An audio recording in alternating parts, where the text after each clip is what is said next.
Na današnjem odboru za varovanje okolja, ki je bil nekaj časa združen še s sejo odbora za prostor in komunalno ureditev, so največ pozornosti namenili varovanju zdrave pitne vode v naši občini. In kakšni so glavni poudarki seje? Na današnjem odboru za varovanje okolja smo se bolj poglobljeno pogovarjali o vodooskrbi v občini Kamnik. Še posebej smo se lotili zajetja Iverje, ker se v zadnjem času, kljub vsemu, da vsi pravijo, da je kamniška voda izredno kvalitetna, sem pa tja pojavlja tudi vzorci, ki so oporečni. In kot nam je razložil danes direktor komunale, je eden izmed večjih problemov okrog zajetja Iverje tudi to, da se gor nahaja več objektov, ki nimajo urejene kanalizacije.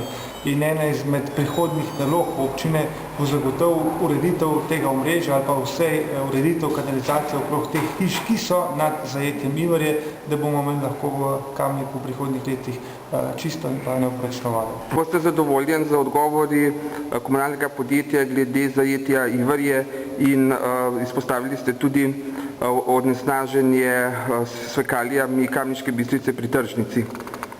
Ja, dokaj sem zadovoljen z današnjim odgovorom, nisem bil pa zadovoljen z svetniško pobudo, katero sem dal 16.6.